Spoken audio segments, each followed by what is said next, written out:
제가 이제 7개월 후에 퇴임을 하면은 무엇을 할 것이냐, 여기에 대한 질문들을 한국 내에서만 받는 게 아니라 많은 국가의 정상들이 저한테 많이 물어봅니다. 그러면서 이분들이 어디서 알았는지, 전부 다 신문을 봤는지, 자기들이 가서 뭐 많이 도와주겠다, 이렇게까지 농담하는 사람들이 많습니다. 내가 가 선거운동 해줄게, 뭐 이런 식으로까지 얘기하는 사람들이 있는데, 그게 지금 저 국제사회에 너무 퍼지니까 제가 입장이 좀 난처해지는 수가 많습니다. 저는 어디까지나 유엔 사무총장이다. 물론 제가 돌아오면 대한민국 국민으로서의 여러 가지 역할, 그런 데 대해서는 제가 그때 생각을 해보겠습니다만은. 어제 오늘 이 인터뷰 많이 들으셨죠? 누구의 말처럼 반기문 대망론이 이제 변수가 아닌 상수가 되어버린 듯합니다. 반 총장의 유엔 임기는 이제 6개월 정도 남아있고 차기 대선은 1년 6개월 정도의 시간이 남았습니다. 지난해 5월 방한 당시만 해도 반 총장은 대선 후보 여론조사에서 자신을 빼달라면서 국내 정치와는 거리를 두는 모습이었습니다. 하지만 어제 열린 관훈 토론회에서는 지금까지와는 조금 다른 어조에 반 총장이 대선 출마 의지를 굳힌 것 아니냐, 이런 관측들이 쏟아져 나오고 있는데요. 작심 발언이다, 이런 분석까지 있습니다.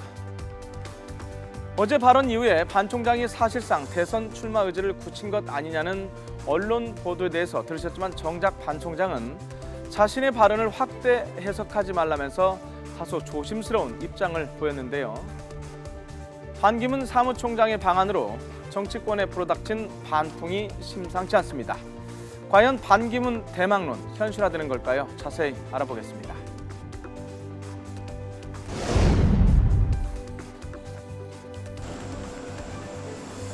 어제였죠. 반기문 유엔 사무총장이 한국을 찾은 날, 박근혜 대통령은 아프리카 유럽 순방을 위해서 해외로 떠났고요. 공교롭게도 전날엔 정진석 새누리당 원내대표가 최경환 의원과 김무성 전 대표를 만나서 단일성 지도체제에 대해서 합의했습니다. 거기에 어제 반 총장이 사실상 대선 출마 가능성을 시사하면서 당권은 친박, 대권은 반 총장이 맞는 것 아니냐는 추측이 나오기도 했는데요. 새누리당의 반 총장 친박 대통령 내정설이 불거지면서 친박 의원들은 반 총장의 출마가 내년 대선에 상출하면서 입을 모았고, 이번에 제주 포럼에 대거 참석해서 그 힘을 보탰습니다.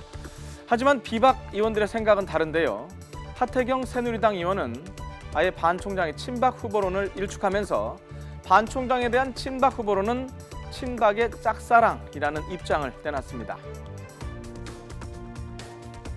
이 친박 측이 이 반기문 총장의 접촉과 대망론을 주도함에 따라서 당내의 권력이 상당히 상승할 수밖에 없는 것이고요. 예. 마찬가지로 현재의 권력과 연관되어 있는 정치적 인사들이 미래의 권력을 창출한다는 것은 결코 현재의 권력 입장에서 봤을 때 결코 나쁜 것이 아닙니다. 예. 그러니까 뭐 대통령 말기에 오는 그런 레임덕 현상도 방지할 수 있고, 당내라든가 국내의 권력에서 탄탄하게 현재의 권력과 미래의 권력을 함께 가져가는 이러한 정치적 이해관계가 이번에 상당히 맞았고, 또 반기문 총장한테 그런 부분을 요구했을지도 모른다.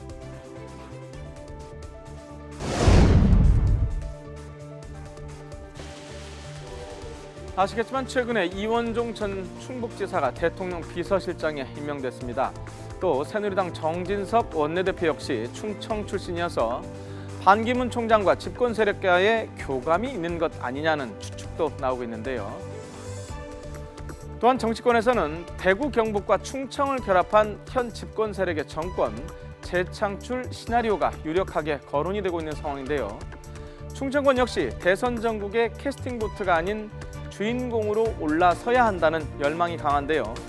일부에서는 대구 경북과 충청을 결합한 시나리오가 불가능한 일은 아니지만은 반 총장이 친박의 후원에 힘입어서 나온다면은 오히려 부정적인 영향을 받을 수 있다는 얘기도 있습니다.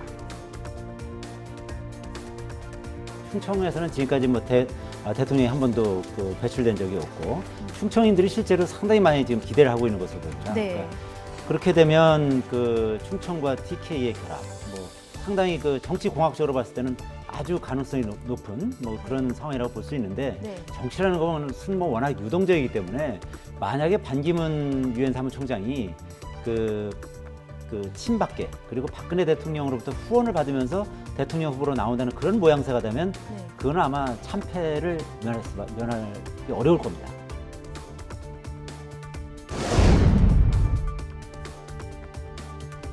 유엔 사무총장을 배출한 국가로서 자존심 같은 게 있지 않습니까? 예. 그렇다면 유엔 결의문의 그런 정신이 지켜지는 것은 바람직하다고 보고요.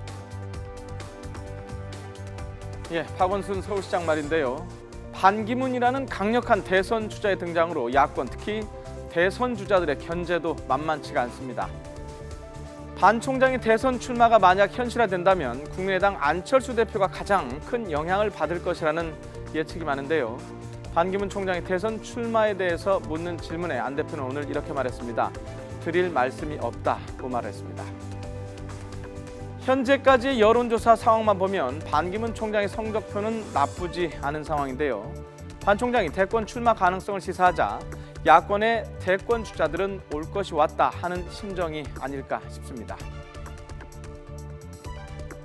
문재인 그 전 대표보다는 안철수 지금 국민의당 대표가 사실은 반기문 유엔 사무총장과 지지 층이 상당히 겹치는 측면이 있거든요. 네. 그러니까 안철수 국민의당 대표가 상당히 좀 타격을 입을 가능성이 있고, 그래서 아마 이번 주에 나오는 그 대권 후보 지지율 이 부분이 상당히 앞으로 관심을 끌 것 같은데. 반기문 총장의 방안 그리고 또 대권 출마를 시사하는 발언으로 정치권은 지금 크게 술렁이고 있습니다. 반 총장은 이후에 G7 정상회담 참석하기 위해서 오늘 오후에 일본으로 떠났습니다. 일본 일정을 마치고 다시 한국에 돌아와서 남은 일정을 진행을 하게 되는데요. 다시 돌아오는 반기문 총장이 어떤 발언을 내놓을지 정치권에 이목이 쏠리고 있습니다.